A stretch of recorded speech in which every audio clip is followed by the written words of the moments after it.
12월 첫째 주일입니다. 성탄이 있는 한 해의 마지막 달입니다. 겨울이 성큼 다가선, 그래서 추위가 느껴지는 주일입니다. 함께 예배드리는 성도 여러분, 주님의 이름으로 환영하고 축복합니다. 하나님의 은혜와 평강이 충만하시기를 기원합니다. 우리 함께 일어나서 묵도드리겠습니다. 온 땅이여 여호와께 즐거이 부를지어다. 기쁨으로 여호와를 섬기며 노래하면서 그 앞에 나갈지어다.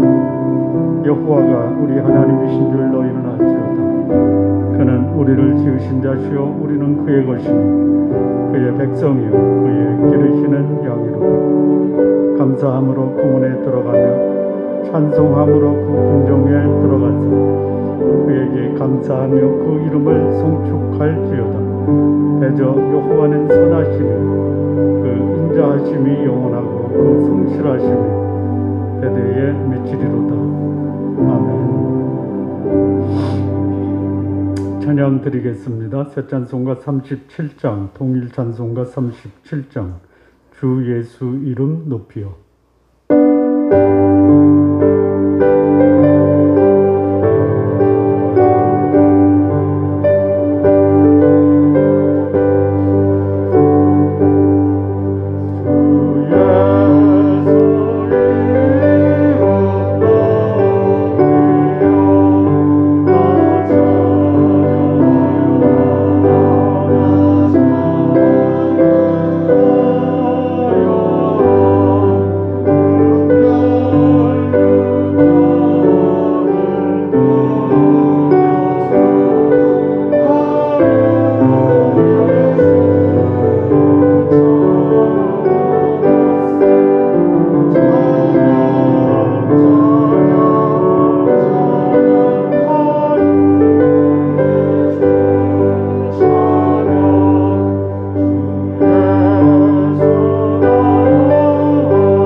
앉으시기 바랍니다. 우리 함께 기도 드리겠습니다. 공동의 기도를 드린 후에 최광희 집사님 기도 인도해 주시겠습니다. 예수님께서 가르쳐 주신 기도의 모본을 따라 우리 함께 함께 기도하겠습니다. 먼저 하나님의 이름이 거룩히 여김을 받으시도록 기도하겠습니다. 한 주간 거룩한 삶으로 살아온 것들을 모아 하나님께 영광과 존귀와 경배를 드리시기 바랍니다. 하나님보다 귀한 존재와 또 하나님보다 귀하게 여기는 우상적 존재를 나의 마음에서 제거하시기를 기도하시기 바랍니다. 하나님의 나라가 임하시도록 기도하시기 바랍니다. 나와 나의 가정의 주인으로 하나님을 모시고 사는 자 되도록 기도하십시오. 나와 나의 가족들의 삶이 하나님의 거룩함과 사랑으로 가득 찬 하나님의 나라 이루어지도록 기도하십시오. 주의 복음을 위해 헌신하는 선교사님들 주께서 보호하시고 그들의 필요를 주께서 채우시도록 기도하십시오. 좋은 나무 교회가 거룩한 하나님의 말씀과 은혜 위에 견고하게 세워지도록 기도하십시오. 하나님의 뜻이 이 땅에 이루어지도록 기도하시기 바랍니다. 오늘 나와 나의 가족들의 삶이 성령의 인도함을 받아 하나님 뜻에 합당한 삶 살도록 기도하십시오. 나의 삶으로 우리 주 예수 그리스도를 증거하고 예수 그리스도를 본받는 자 되도록 기도하십시오. 일용한 양식을 주시도록 기도하시기 바랍니다. 나와 나의 가족들이 하나님의 말씀인 영적 양식을 날마다 공급받으며 살도록 기도하십시오. 물질적 궁핍함으로 시험에 빠지지 않도록 기도하십시오. 육체가 연약한 성도들, 마음이 곤고한 자들을 주께서 치유하시고 주의 평강으로 충만케 하시도록 기도하십시오. 죄를 용서하고 용서받는 삶 살도록 기도하시기 바랍니다. 나의 가정에서, 나의 교회에서, 나의 직장에서 용서의 삶을 실천하고 용서받는 삶 살도록 기도하시기 바랍니다. 하나님께서 은혜로 용서하신 사죄의 확신으로 죄로부터 참된 자유함과 거룩한 삶을 살도록 기도하시기 바랍니다. 시험에 들지 않고 악에서 구하시도록 기도하시기 바랍니다.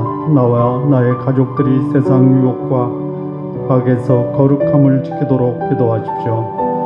한 주간 삶에서 부정한 삶 주 앞에 자백하고 정결케 되도록 기도하십시오. 이 땅의 정치, 경제, 종교 지도자들이 세상 유혹과 악에서 자신을 잘 지켜내어 공의와 사랑을 실천하는 자들 되도록 우리 시간 합심해서 함께 기도드리겠습니다. 살아계신 하나님 아버지, 이 시간 주 앞에 예배합니다. 우리의 예배를 통해서 하나님께서 영광과 존귀와 경배를 받으시옵소서.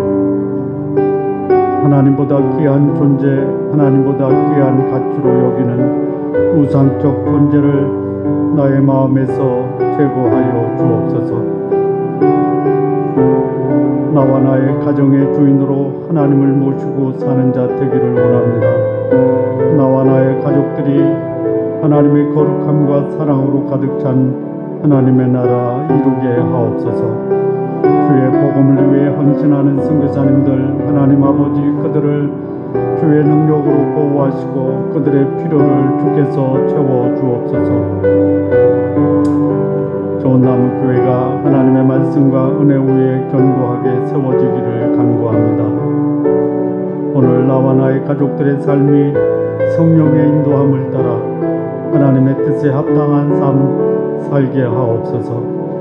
나의 삶으로 우리 주 예수 그리스도를 증거하며 예수 그리스도를 본받는 자 되게 하옵소서. 나와 나의 가족들이 하나님의 말씀인 영적 양식을 날마다 공급받게 하옵소서. 물질적 궁핍함으로 시험에 빠지지 않기를 원합니다. 육체가 연약한 성도들, 마음이 곤고한 자들을 주께서 치유하시고 주의 평강으로 충만케 하옵소서. 나의 가정에서, 나의 교회에서, 나의 직장에서 용서의 삶 실천하고 용서받는 삶 살기를 원합니다. 하나님께서 우리를 용서하신 사죄의 확신으로 죄로부터 참된 자유함과 거룩한 삶 살도록 인도하옵소서. 나와 나의 가족들이 세상의 유혹과 악에서 거룩함을 지키게 하옵소서. 한 주간 삶에서 부정한 삶 주 앞에 자백하오니 우리 주 예수 그리스도의 보혈로 정결케 하옵소서. 이 땅의 정치, 경제, 종교 지도자들이 세상 유혹과 자신을 잘 지켜내어 공유와 사랑을 실천하는 지도자들 되게 하옵소서. 최강희 집사님 기도 인도해 주시겠습니다. 사랑과 은혜가 충만하신 하나님 아버지, 이 시간 드려진 우리 예배를 통해 하나님의 이름이 거룩하게 받으시길 원합니다. 아멘. 하나님 임자하여 주시고 우리의 모든 삶을 다스리시고 통치하여 주시옵소서. 아멘. 하나님의 완전하신 사랑과 하나님의 자비로우신 은혜 가운데 우리로 하여금 예수 그리스도를 믿는 믿음으로 우리를 죄와 사망의 권세로부터 구원하시고 하나님의 자녀 삼으신 놀라우신 그 사랑과 은혜, 우리가 날마다 감사하며 믿음으로 하나님의 뜻을 이루어가기를 원합니다. 아멘. 영원하신 하나님, 전능하신 하나님, 온 우주를 통치하시는 완전하신 하나님을 날마다 경배하며 우리의 삶을 통해 사랑과 공의 하나님, 자비로우신 하나님, 진리 되신 하나님의 살아계심이 이 땅에 나타나고 증거될 수 있도록 우리의 삶이 세상에 빛이 되고 소금 되어지기를 원합니다. 아멘. 조국 대한민국, 우리의 가정, 우리의 일터, 우리의 공동체, 모든 나라, 모든 민족 가운데 거룩한 하나님의 나라가 임할 수 있도록 이 시대 하나님의 사람들 삶 속에 사랑과 공의의 삶 회복되고 바르고 정직하게 살아가는 삶 회복될 수 있도록 통치하여 주시고 다스려 주시옵소서. 아멘. 이 땅의 그리스도인들 육신적 욕망과 탐욕 극복하고 정치적 핍박과 코로나 전염병 앞에 결코 힘없이 무너지지 않도록 날마다 깨어있게 하시고 하나님의 말씀을 믿고 우리의 능력 되시는 하나님의 말씀을 통해 하나님의 선하시고 기뻐하시고 온전하신 뜻이 무엇인지 깨닫고 순종하여 하나님의 자녀답게 날마다 승리하며 살아갈 수 있도록 인도하여 주시옵소서. 아멘. 선교제에 나아가 천국 복음 증거하고 계시는 선교사님들과 가족들 보호하여 주시고 지켜주셔서 하나님의 복음의 씨앗이 심겨지고 아름다운 열매로 결실해 갈 수 있도록 역사하여 주시옵소서. 아멘. 선교사님들의 모든 필요를 채워주시고 날마다 하나님의 은혜가 더욱 넘치게 하여 주시옵소서. 아멘. 조남교회 모든 성도분들, 어린이, 청소년, 청년, 모든 다음 세대들 모두가 매 순간 하나님을 의식하고 무소부지하신 하나님 앞에 영과 진리로 하나님을 예배할 수 있도록 인도하여 주시고 하나님께서 기뻐하시는 성숙한 하나님의 사랑으로 다 세워져 갈 수 있도록 붙잡아 주시옵소서. 아멘. 조남교회 모든 성도분들 하나님을 더욱 사모하고 성숙한 신앙인으로 훈련되어져 조남교회가 하나님을 더욱 영화롭게 사람을 더욱 정귀하게 하나님의 성품으로 더욱 세상의 빛과 소금 되는 믿음의 공동체로 성장해 갈 수 있도록 축복하시고 인도하여 주시옵소서. 아멘. 이 시간 말씀 증거하시는 김결 담임 목사님 성령 충만과 영육간의 강건함으로 붙드셔서 하나님의 진리의 말씀을 힘있게 선포하고 증거할 수 있도록 붙들어 주시고 날마다 하나님 앞에 항상 기뻐하고 범사에 감사하고 쉬지 않고 기도하는 삶 살아가실 수 있도록 은혜를 더하여 주시옵소서. 하나님의 은혜 가운데 우리로 하여금 주어진 하루를 마치 천년같이 살아갈 수 있도록 이끌어 주실 예수 그리스도 이름으로 기도합니다. 아멘. 하늘에 계신 우리 아버지여, 이름이 거룩히 여김을 받으시오며 나라가 임하옵시며 뜻이 하늘에서 이루어진 것 같이 땅에서도 이루어지리이다. 오늘날 우리에게 일용할 양식을 주옵시고 우리가 우리에게 죄 지은 자를 사하여 준 것 같이 우리 죄를 사하여 주옵시고 우리를 시험에 들게 하지 마옵시고 다만 악에서 구하옵소서. 나라와 권세와 영광이 아버지께 영원히 사옵나이다. 아멘.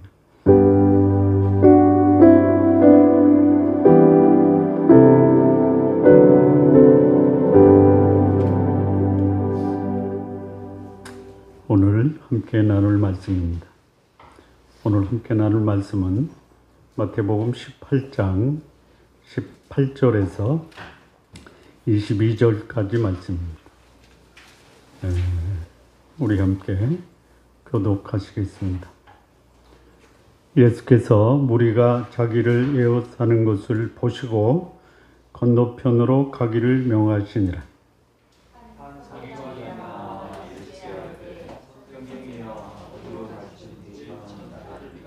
예수께서 이르시되 여우도 꿀이 있고 공중의 새도 거처가 있으되 인자는 머리 둘 곳이 없다 하시더라.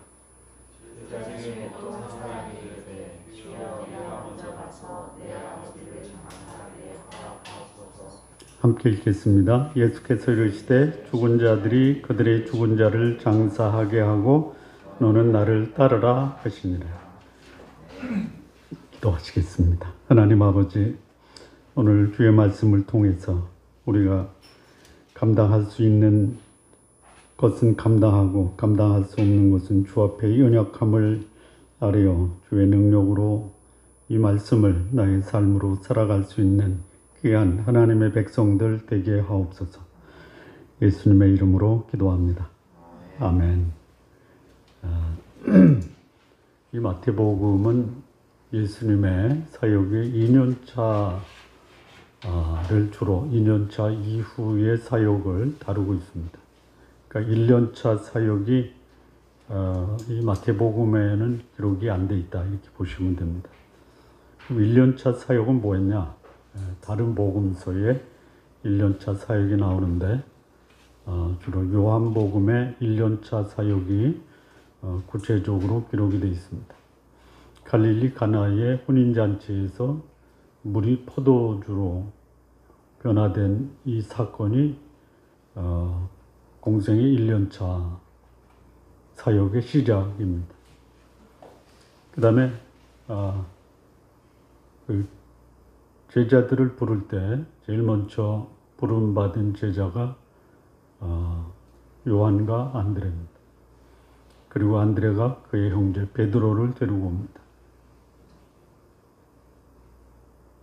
그리고 예수님의 그 가르침과 소문이 아주 조심스럽게 확장이 되면서 예수님을 찾아오는 사람이 있습니다. 제일 먼저 개인적으로 찾아온 사람이 누구냐면 니고데모입니다.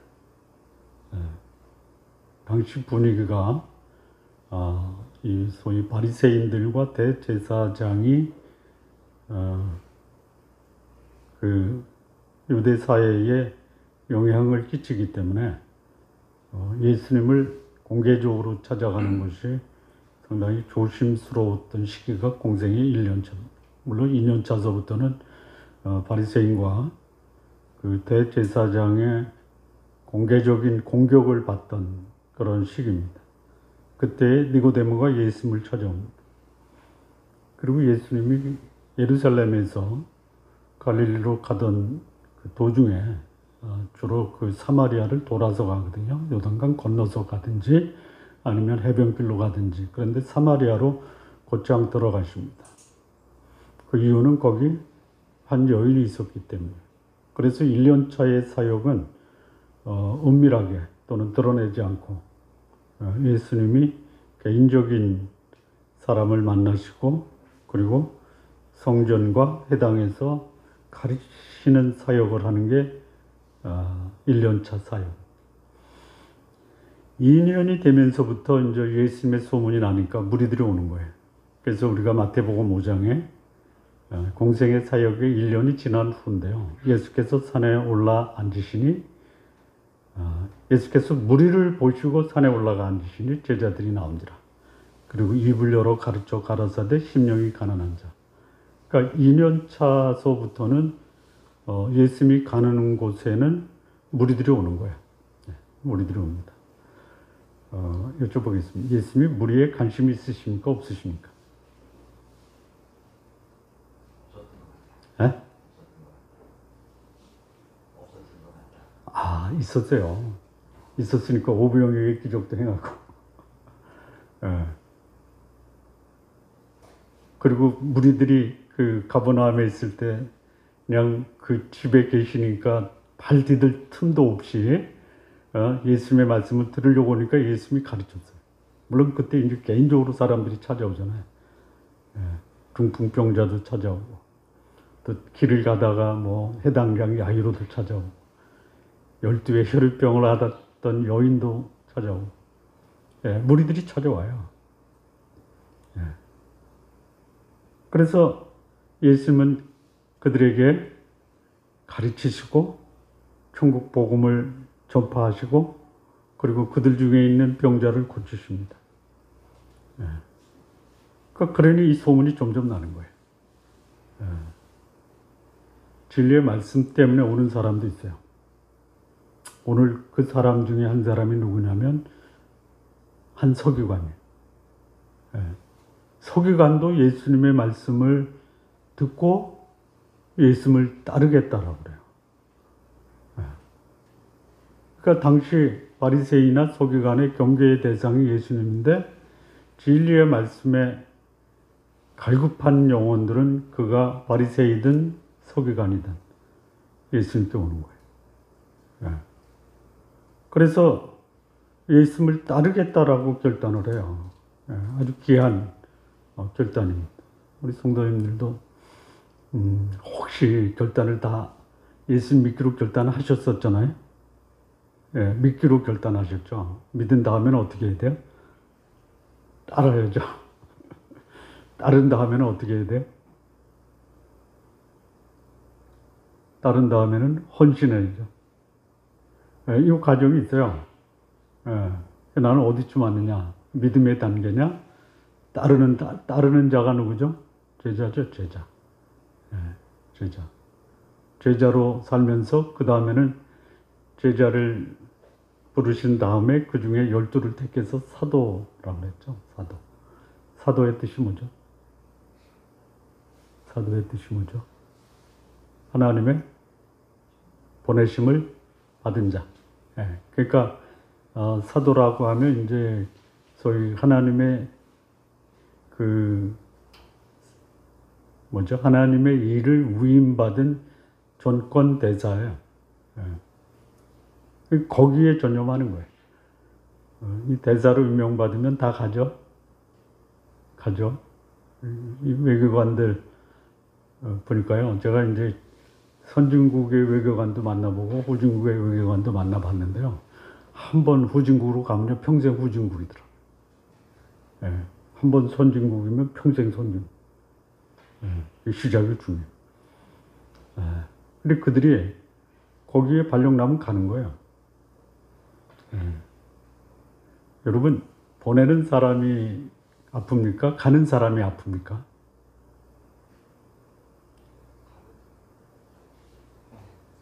예? 보내는 사람이 아픈 거예요.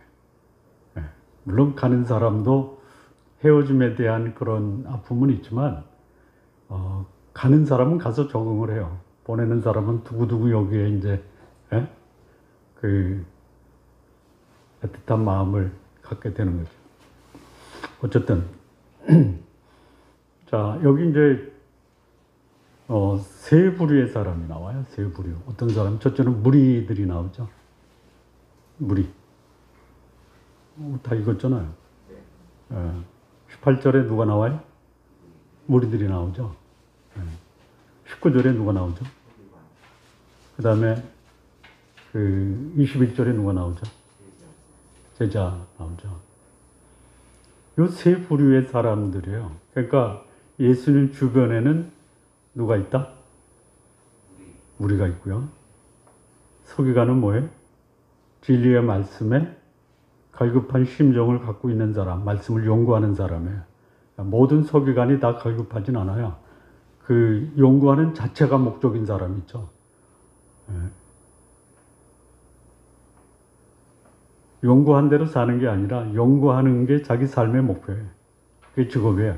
이 서기관이. 근데 그 중에 진리의 말씀에 갈급한 사람이, 이 오늘 본문에 나오는 서기관은 진리의 말씀을 연구했던 사람이고 예수의 말씀을 듣고 보니까 야, 이건 내가 따라야 되겠다. 그래서 결단을 하고 예수님께 온 사람이에요.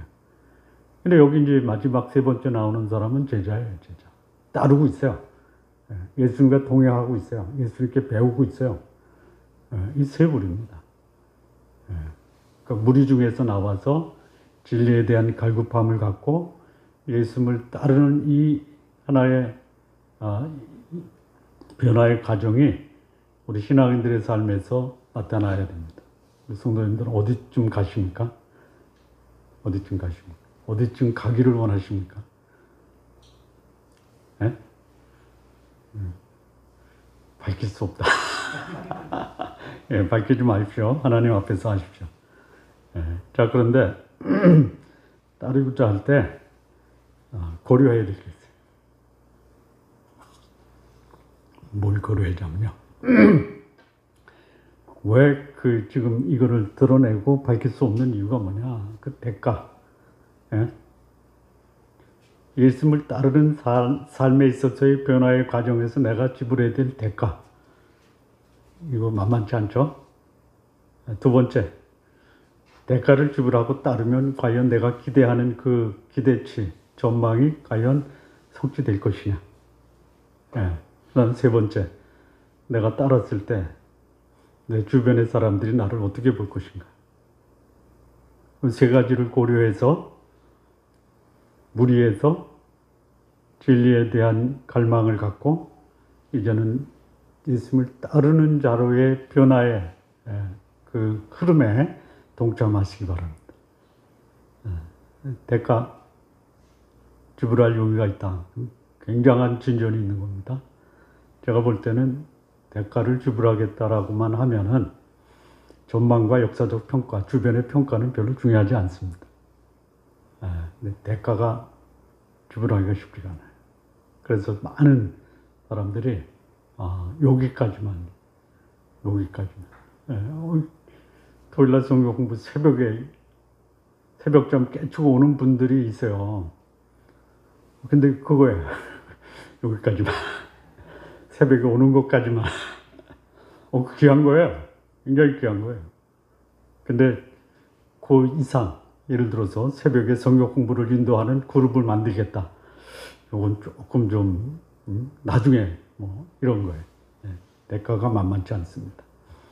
근데 오늘 이 본문에서 하나님 나라를 위해서 예수님을 따르고자 한다면 그 따르고자 하는 사람이 가져야 될 그 소위 대가나 전망이나 평가를 들어야 돼요. 가져야 돼요. 자, 오늘 여기 예수님을 따르겠다라는 그 결단을 하고자 하면 이 본문이 우리에게 주는 교훈을 통해서 배워야 될 그 대가가 뭐냐 이거예요. 첫 번째입니다. 18절을 보시면요. 예수께서 무리가 자기를 에워싸는 것을 보시고 건너편으로 가기를 명하시니라. 오늘 읽진 않았지만요. 28절 한번 보실까요? 28절. 예수께서 이 건너편으로 가자고 명하신데 어디로 가냐면요. 28절입니다. 예수께서 건너편 가다라 지방에 가심에 귀신 들린 자 둘이 무덤 사이에서 나와 예수를 만나니 그들은 몹시 사나워 아무도 그 길로 지나갈 수 없을 지경이더라. 여기 무리가 나오고요. 그 다음에 여기 귀신 들린 자 2명이 나와요. 그러니까 다른 복음서에서는요, 마가복음에서는요, 한 사람으로 기록이 돼 있어요. 근데 여기 마태복음에는 2사람으로 기록돼 있어요. 이거 잘못됐다, 모순이다, 성경은 거짓말, 이렇게 보면 안 돼요. 2명을 만났는데 한 사람이, 귀신 들린 한 사람이 예수님께 대드는 거, 이렇게 이해하시면 됩니다. 자, 예수님을 따르는 삶을 살겠다. 여기 무리들이 에워싸요. 에워싼 게 뭐예요? 줄 서서 따라오는 것보다 에워싼 게 더 그 강력한 예수님께 대한 반응이죠. 자, 그러면 그 배 타고 건너편으로 건너가다가도 그 수많은 사람이 예수님을 따라오면 가는 거를 멈추고 많은 사람한테 가는 게 정상입니까? 아니면 둘러싸여 있는 무리들을 해치고 나와서 배를 타고 귀신 들린 사람 만나러 가는 게 정상입니까? 어떤 거예요? 예?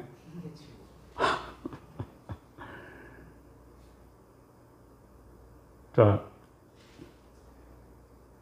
한 영혼을 구원하는데 교회의 사역을 집중합니까? 아니면 수많은 무리들을 대중 전도하는데 교회가 역량을 집중합니까? 한 영혼 하는데 집중해야죠. 그러냐 이거예요. 교회 부흥회에 집중을 합니까? 전도 폭발에 집중을 합니까? 부흥회죠. 왜? 무리가 더, 예?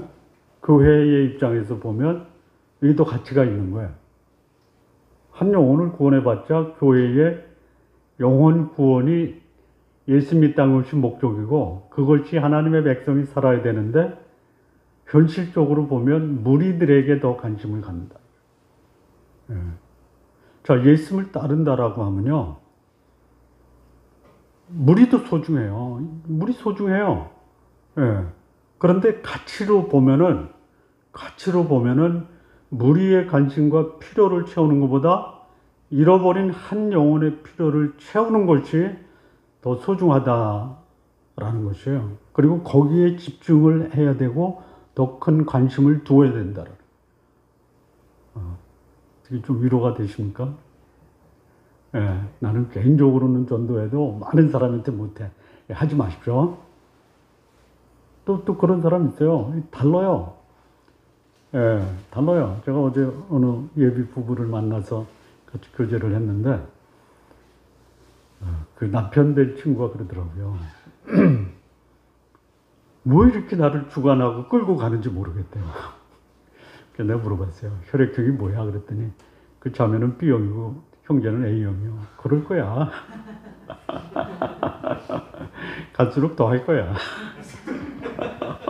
그러면 그러려니 해. 그 형제는 그거예요. 나는 조용히 그냥 듣고만 있어도 되는데 자매는 자기가 10마디 하고 나한테 한마디라도 하라고 강요한대요. 그래서 한마디도 하고 싶지 않다라는 거예요. 듣는 게 좋다라는 거예요. 다르죠? 달라요. 그러니까 어떤 사람은 대중에 관심이 많아요. 그거 존중해 줘야 돼요. 예, 하나님이 누군가에게는 대중적 소위 대중 앞에서 전도하잖아요. 사도 바울도요. 그 시장에서 전도했어요. 개인적으로도 했어요. 하나님이 두 가지 은사를 다 주면 하면 돼요. 예. 근데 여기 예수님이 보여주신 것, 무리들에게 복음을 전해요. 교육을 해요. 가르쳤어요. 예.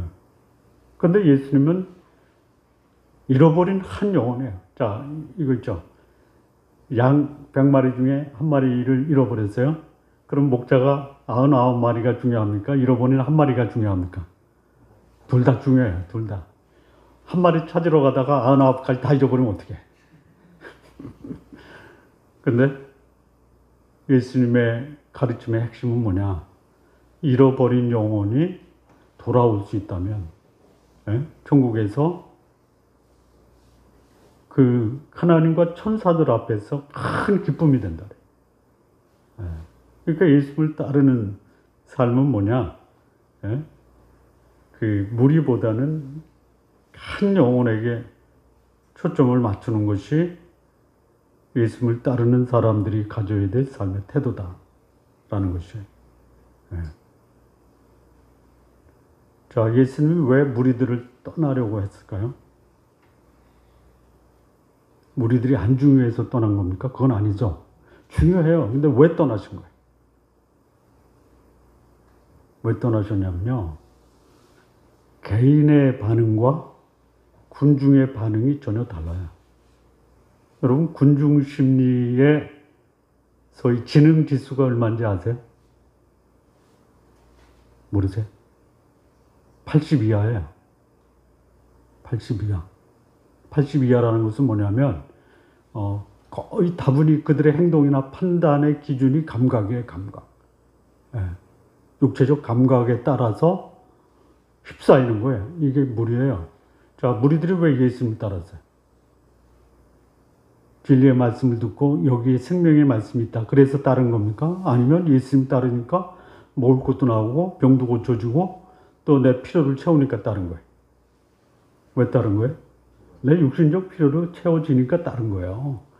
예수 육신적 필요 채우십니다. 그러나 예수님이 오신 목적은 육신적 필요는 누가 채우는 거예요? 본인이 채우는 거예요. 예. 일하기 싫거든 먹지도 말라. 일하면 먹을 수 있다라는 거야. 예.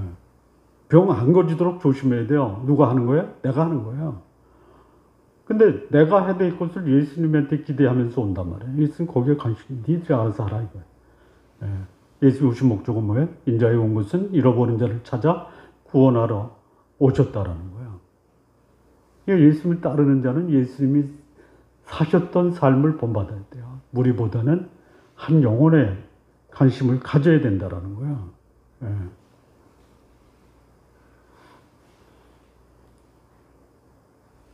자, 여기 이제 드린 대로 이 갈릴리 바다 건너편에 가다라 지방 또는 데가볼리 또는 거라사 지방이라고 그래요. 다 같은 말입니다.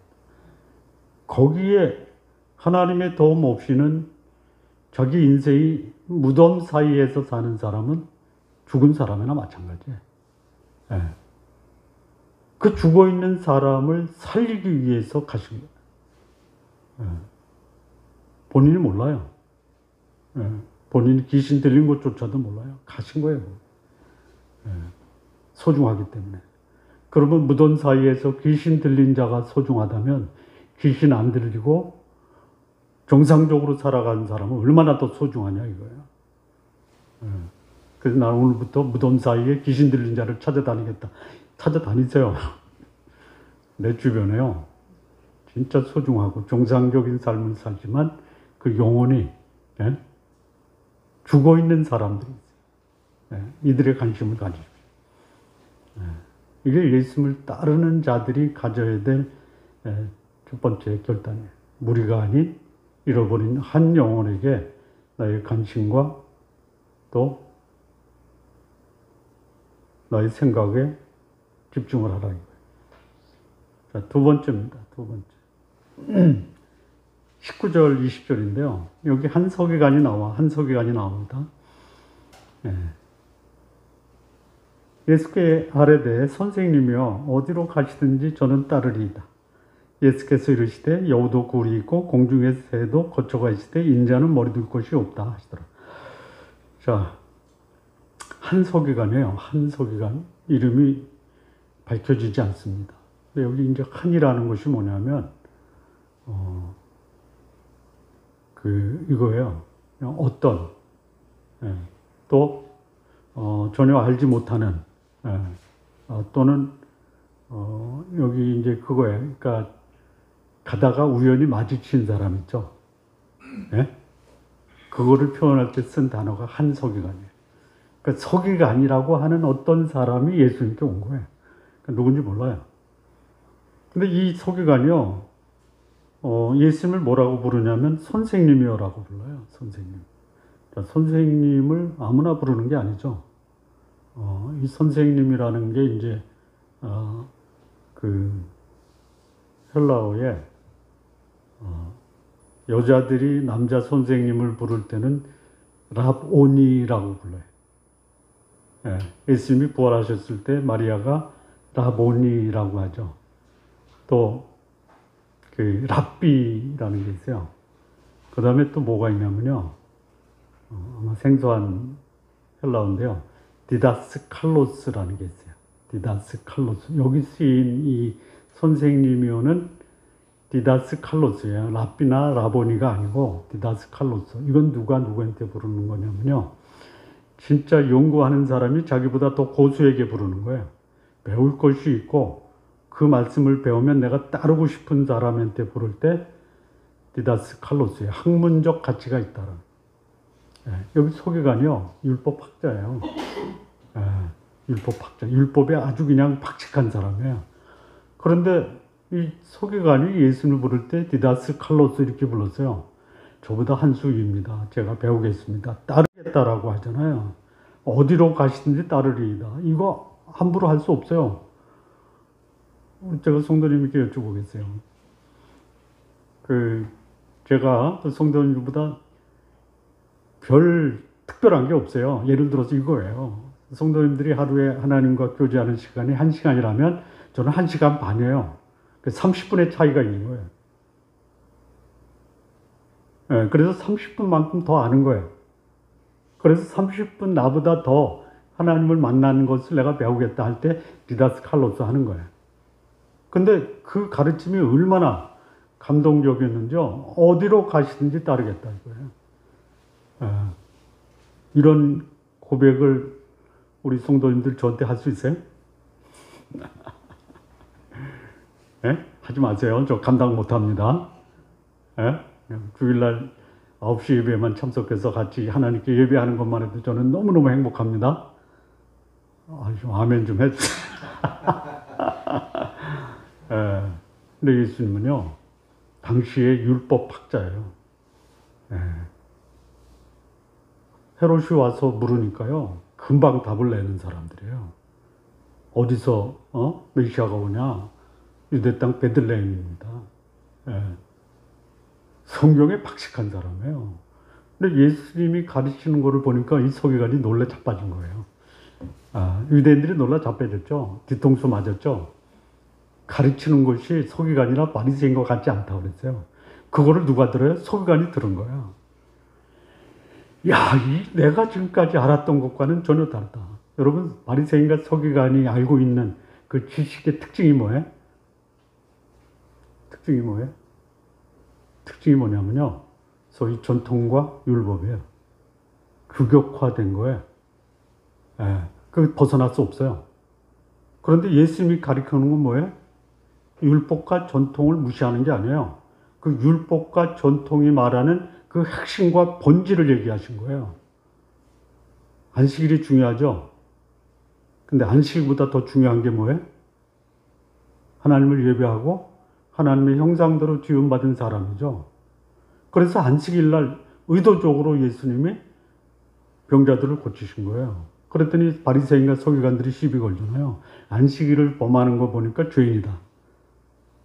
근데 이제 이 유대 율법에 뭐가 있냐면요, 안식일날 이 소가, 짐승이 웅덩이에 빠졌어.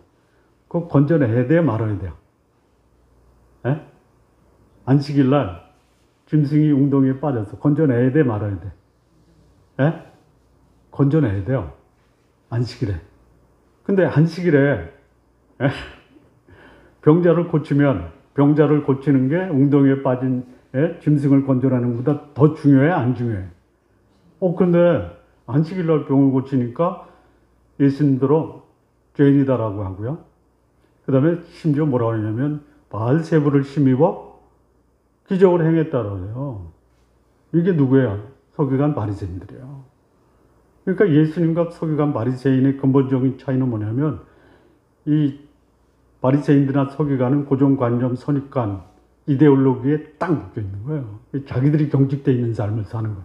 예수님은 그걸 벗어나잖아요. 근데 이 서기관이 듣고 나서 놀란 거예요. 놀래 자빠진 거예요. 그래서 나 모든 것을 버리고 어디를 가시든지 제가 따르겠습니다. 아주 굉장히 소중한, 아주 그야말로 이런 소중한 귀한 결단을 한 거예요. 성도님도 그렇게 한번 하십시오. 저는 따르지 말고요, 예수님 따르는데 예수님이 가라고 하는 곳이면 딱 가겠습니다. 이렇게 하십시오. 예수님이 가라고 했는데 안 가실 건가 봐. 자, 그런데 따르겠다라는 그 서기관의 말에 예수님이 직접적인 응답을 안 하시죠. 그럼 뭐라고 하시냐면, 여우도 굴이 있고 공중에 나는 새도 거처가 있어요. 둥지가 있어요. 근데 인자는 머리 둘 곳도 없다. 이게 뭐예요? 진짜 어디를 가든지 따르려고 한다면 극단적으로 해서 노숙자 될 수 있어? 이거 아니에요? 안 되죠? 날이 어두워지면 돌아갈 곳이 있어야죠. 그렇잖아요. 여러분, 돌아갈 곳이 없는 사람만큼 삶이 곤고하고 힘든 사람이 어디 있어요? 그런데 진짜 돌아갈 곳이 없이 사는 사람들이잖아요. 예수님이 머리 둘 곳은 없어요, 이 땅에 오셔서. 근데 그분은 어디를 사모하고 이 땅의 삶을 사십니까? 영원한 본향에. 그러니까 여기서 노숙자 생활을 하는 것이 죽어서 천국에 못 가는 것보다 훨씬 나은 거예요. 예? 아멘 하기 어려우면 끄떡끄떡. 예. 서기관한테 그 얘기 하는 거야. 너 지금 서기관 공부 많이 했어요. 예. 그래서 서기관이라는 직책을 얻었어요. 이 서기관은요, 그 상전이 둘이 있어요. 첫째는 누구냐면 제사장이에요. 그 성전에서 봉사할 때, 이 소위 토라를 그거 사본 뜨는 거 있죠? 필사하는 사람이 서기관이에요. 예. 그래서 성경이 계속 전래돼 내려온 게 누구 덕이다? 서기관이에요. 두 번째는 뭐냐면 바리새인의 서기관이라고 있어요. 예. 그러니까 바리새인이 되기 전에 뭘 거쳐요? 서기관을 거치는 거예요. 예. 사실은 바리새인보다 서기관이 먼저 있었어요. 포로기 끝나고 그 신구약 중간기에 그 소위 이스라엘 유대인들에게 영향을 준 사람은 제사장이 아니에요. 서기관이에요. 율법 학자예요. 대표적인 사람이 누구냐면 누구죠? 에스라예요. 에스라. 그래서 이 제사장들이 제대로 제사장 역할을 못하고 욕심을 챙기니까요. 성전 짓다가 중단됐잖아요. 제사장들이 그 성전 건축하는 사람들에게 그 급료를 안 줘가지고. 그래서 그들이 나중에 뭐가 되냐면요. 사두개인이 되는 거예요. 사두개인의 유래가 사독이라는 제사장의 이름에서 나온 게 사두개인이에요. 바리새인은요. 구별된 자 깨끗한 자들이에요. 이 서기관 그룹에서 나온 거야. 그런데 그들이 자기 올무에 빠져버려. 그럴 수 있어요. 신앙의 공동체가 오염되고 타락되는 것은요, 그들이 믿고 따르는 규범이 없어서 그런 게 아니에요. 그 규범 속에 갇혀버리면서 그 규범을 벗어나 자유로운 사람에 대한 비난과 정죄 때문에 그 공동체가 허물어지는 거예요. 제가 최근에 어떤 분하고 교제하면서 기독교 역사 예수님 이래로 2000년에 다수가 기독교를 발전시킨 게 아니고 보존한 게 아니다. 극히 핍박받은 소수의 사람들이 우리 기독교 복음을 지켜왔고 지금도 그들을 통해서 하나님은 하나님 나라를 이어가고 있다. 이런 교제를 한 적이 있어요. 우리 성도님들 소수가 되십시오. 소수가 되십시오. 소수가 되기 싫은 이유가 뭐냐? 넓은 길 가려고 그러는 거예요. 좁은 길은 뭐예요? 협착하고 좁아. 협착하다라는 게 뭐죠? 허리 협착증 있잖아요. 고통스러운 거예요. 자, 노숙자 생활하면 고통스럽지 않아요? 여우도 굴이 있어요. 공중에 나는 새도 거처가 있어요. 근데 인자는 머리 둘 곳이 없어요. 날 따를래? 이거예요. 따르지 마십시오. 안 따라도 돼요. 근데 따르겠다라고 하면 그 각오, 결단, 대가가 지불돼야 돼요. 근데 그런 사람을 통해서 하나님은 하나님의 나라를 확장시키는 거, 이런 전망도 봐야 돼요. 그리고 내 주변의 사람들이나 역사가 나를 어떻게 평가한 거냐. 그때 그 사람 때문에 오늘 내가 복음을 들었다. 우리가 복음을 들은 건요, 수많은 미국 사람들이 한국에 떼거지로 배 타고 와서 전한 게 아니에요. 한 사람이 전한 거예요. 길가에서 죽어요. 그 최초로 한국에 성경을 전파한 사람이 어디로 들어왔냐면 그 충청남도 태안인가요? 그리 들어왔어요. 그래서 그 성경을 고종황제한테 바쳤어요. 그리고 그 바친 것 중에 일부 남은 것을 가지고 담배 말아 폈어요. 지금도 거기 그 유적지가 있어요. 토마스 선교사, 대동강변에서 순교당한 이 한 사람 때문에 한국에 기독교가 전파된 거예요. 저는 몰랐는데요. 거기서 순교당한 분의 후손이 지금 여기 행복한 김밥에서 그 목사님 은퇴하고 식당 하시더라고요. 가서 한번 들어보세요. 큰 교회 담임 목사 하다가 은퇴하고 이제 그 사모님하고 두 분이 행복한 김밥 운영하고 있어요. 맛있어요. 토요일 날 우리 공부 끝나고 가면요, 집밥을 해주시는데요. 고마워서 어제 잡채하고 가재미 볶음을, 예? 그 집밥 있잖아요. 집밥을 뭐라 그래요? 백반. 6,000원이에요. 거기에 잡채도 나오고요. 가재미 조림도 나오고. 그리고 필요하면 밥도 갖다 주고 국도 갖다 주고. 그냥 우리 토요일 날 아침은 아주 기다려지는 날이에요. 그저 사모님한테 그랬어요. 토요일 날 아침은 제 한 주의 생활 중에서 가장 기다려지는 시간입니다. 했더니 막 어쩔 줄 몰랐어요. 하나 더 떴죠, 뭐. 사모님을 보면 어머니 보는 것 같아요. 그랬더니 막 그냥 어쩔 줄, 그냥 막 갖다 주시더라고요. 왜 얘기를 했죠?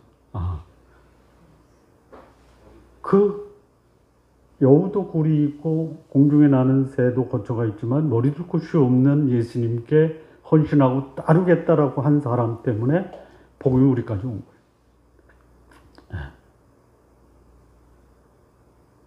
그렇게 하시지 마세요.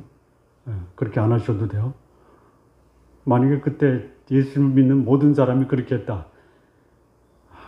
우리 한국은 기독교 때문에 망할 수도 있어요. 근데 한 사람의 헌신이 이렇게 된 거예요.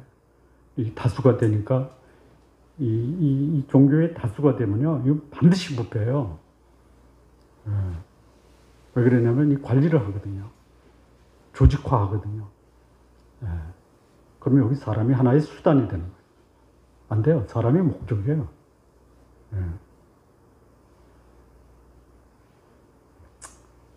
자, 세 번째. 그러니까 예수님 따르는 삶, 세상적 부유나 여유보다는 생명의 말씀과 하나님의 능력으로 그 말씀을 순종하는 데 집중을 해야 된다라는 게 두 번째. 서기관에게 말씀하시고. 세 번째입니다.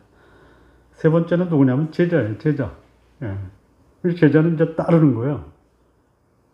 21절, 22절 보시죠. 제자 중 또 한 사람이 이르되 주여 내가 먼저 가서 내 아버지를 장사하게 허락하옵소서. 예수께서 이르시되 죽은 자들이 그들의 죽은 자를 장사하게 하고 너는 나를 따르라 하시니. 오해하시면 안 됩니다. 예수님은 가족에 대해서 가족을 포기해라라고 말씀은 아닙니다. 오해하지 마세요. 자, 부모님이 돌아가셨는데 장사 지내는 것도 가지 말라라고 하신 게 아니에요. 그렇게 이 말씀을 이해하면요, 이거 보고 기독교는 불효의 종교다 이렇게 얘기할 수 있어요. 그렇지 않습니다. 부모를 공경하라 이렇게 말씀했어요.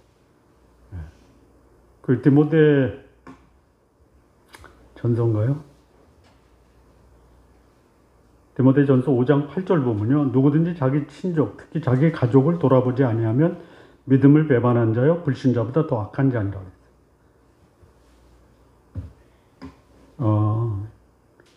구약에서요, 하나님의 사람들이 부모가 돌아가시잖아요. 그럼 장세 지내요, 안 지내요? 지내죠.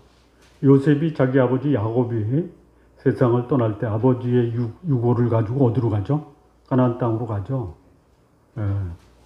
거의 한 달 이상을 장례를 치르는 거예요. 그러니까 여기 이 제자가 아버지 장사를 지내겠습니다. 보내주십시오. 근데 예수님이 죽은 자들에게 죽은 자를 맡겨라. 그럼 너 난 따르라. 이게 뭐예요? 이게 누구한테 한 말이에요? 무리에게 한 말입니까? 서기관에게 한 말입니까? 제자에게 한 말이에요. 예수님이 소위 가족을 돌보는 일에 대해서 굉장히 소중하게 여겨요. 그런데 예수님을 따르는 자, 제자가 된 자들이에요. 자기를 부인하고 자기 십자가를 지고 나를 쫓고요. 부모나 형제나 처자를 나보다 더 사랑하는 자는 내게 적합지 않다. 그거를 다른 복음서에서는 미워하지 않고는 능히 나를 따를 수 없다 그랬어요. 뭐예요? 우선순위예요. 우선순위. 그러니까 예수님을 따르는 제자, 진정한 제자가 누구냐? 예수님을 따르기 위해서는 우선순위를 분명히 하라라는 거예요. 예. 그러니까 부모를 버리라는 게 아니에요. 예? 부모를 섬기고 효도하고 그래야 돼요. 예수님이 그러잖아요. 뭐 하나님께 바치기 위해서 부모에게 줄 돈을 하나님께 바쳐서 부모 효도할 수 없다. 나쁜 놈들아 그랬잖아요. 예, 그거 고르바나네요. 예, 나한테 갖고 오지 말고 부모 섬기라 이거예요. 그러니까 이 말을 잘못 오해하면 아유 예수님 믿고 제자로 살면은 이 가족을 다 등져야 되겠구나. 안 돼요. 그거 아닙니다. 안 해요. 우선순위예요. 예, 어디에 우선순위를 둘 거냐. 극단적으로 여기서 장사 지내러 간다라는 것이 뭐예요? 장사 때문에 예수님 따르는 거 중단하겠다라는 거죠. 장사를 지내면서 예수님을 따르는 마음이 변치 않고 계속 그 제자의 삶을 유지할 수 있으면 그건 상관없어요. 예. 우선순위가 정립이 안 되는 거예요. 예. 오해하지 마십시오. 예. 그러니까 예수님 따르면 불효자 아니다라는 거예요. 예. 예수님 따르면서도 효자가 될 수 있어요. 근데 하나님이 나를 부르셨고 그 앞에 따르겠다라고 결단을 했잖아요. 제자라는 게 뭐냐? 따르는 자예요. 배우는 자예요. 예.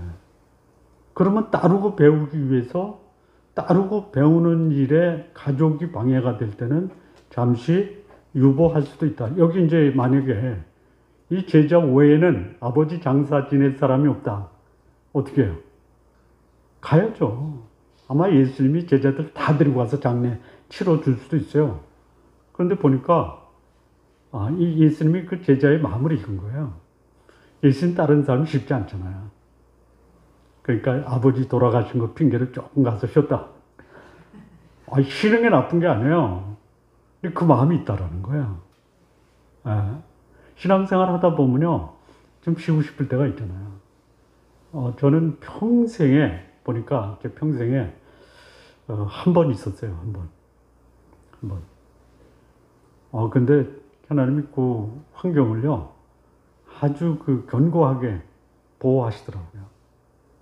그래서 제가 20살에 성경 공부 시작해서 지금까지 약 한 45년간 주일날 한 주에 딱 한 번 성경 공부 빠진 적이 있어요. 딱 한 번. 그건 제 의도적으로 빠진 거예요. 그걸 제가 기억하는 거예요. 예. 그리고 안 해본 적이 없어요. 예. 그럼 내가 부모님 안 섬기냐? 예. 예. 누군가는 그러더라고요. 목사님처럼 부모님 섬기는 목사들이 있어요. 그러더라고. 있겠죠. 난 잘 몰라요. 너무 지나치다라고 얘기하는 것 같아요. 근데 지나쳐도 내가 부모님 섬기는 것은 자녀된 도리로서 마땅히 하는 거다라는 생각. 그러니까 여기 제자가 되고 제자로서의 삶을 살 때 나에게 중요한 게 뭐냐. 우선순위를 확실하게 하라라는 것이. 자, 마무리 짓겠습니다. 예수님 믿고 예수님의 삶을 본받고 따르겠다라고 하는 사람들은요, 예수님이 사셨던 그 삶의 모습을 자신의 삶에 적용할 수 있어야 돼요. 뭐에? 한 영혼의 가치를 위해서 때로는 다수를 양보할 수 있어야 돼요. 다수를 희생해서는 안 되지만 다수에 대한 관심보다 잃어버린 한 영혼에게 더 관심과 집중을 할 필요가 있다는 거예요. 두 번째는 여기 서기관처럼 예수님을 따르면 자기가 배우고 알았던 것보다 한 수 높은 자신의 가치가 높아질 수 있다라는 기대를 가지고 예수님을 따르겠다라는 거예요. 따르는 때 돌아오는 대가 없이 따라요. 그런데 예수님을 따르는 삶이 자신의 가치를 높이기 위한 것이 아니라 심지어 자신의 삶이 초라하고 심지어는 노숙자가 될 각오가 되어 있어야 된다. 노숙자 되지 마십시오. 예수님이 노숙자처럼 사셨어요. 그리고 이제 그 이스라엘 역사 속에서 노숙자 생활하는 사람들이 있죠. 있어요. 한 그 영적 공동체를 형성했어요. 그게 누구냐면 쿰난 공동체라고 하죠. SNF파예요. 예. 그 SNF파의 한 사람이 누구냐? 세례 요한이에요. 예. 그런 사람이 있어요. 여러분들이 다 그렇게 살라라는 것은 아니에요. 근데 그럴 수 있을 때 그런 삶도 하나님은 나한테 요청할 수 있다라는 것은 아십시오. 세 번째는요. 예수님 따르기 위해서 이 개인적인 삶, 사적인 삶을 내려놓을 수 있는 결단, 소위 우선순위를 분명하게 해야 될 필요가 있다라는 거예요. 우리가 잘 아는 짐 엘리어트라는 사람 알죠? 에콰도르 밀림에서 그 복음을 전하러 가서 이제 그 강가에 내렸을 때 원주민들이 창으로 살해한 그 선교사 일행이 있어요. 그 일기가 발견됐잖아요. 근데 이게요, 참 놀라운 일이요. 이게 소위 10대 후반과 20대 초에 쓴 일기예요. 그거 보셨어요? 전능자의 그늘? 우리 성도님들 꼭 보세요. 거기 이런 글이 있어요. 영어로 썼더라고요. 근데 번역한 거예요. 영어로 한번 읽어드릴게요. He, H입니다. is no fool. 어리석은 사람이 아니다. Who gives what he cannot keep. 지킬 수 없는 것을 얻기 위해서 주는 사람. 그러니까 지킬 수 없는 것을 얻기 위해서 자기 자신을 내어주는 사람은 어리석은 사람이 아니다. To gain what he cannot lose. 그가 잃어버려서는 안 되는 것을 얻기 위해서 지킬 수 없는 것을 내어주는 사람은 결코 어리석은 자가 아니다. 여기 10대 후반과 20대 초에 그 일기장에 쓴 거예요. 그러니까 하나님이 그런 사람을 순교의 제물로 하나님이 받으시고 아무나 순교할 수 없는 거잖아요. 근데 하나님 그런 마음을 벌써 10대 후반에 주셨어요. 우리 장로님 60대 넘어갔으니까 지금 그런 결단하지 마요.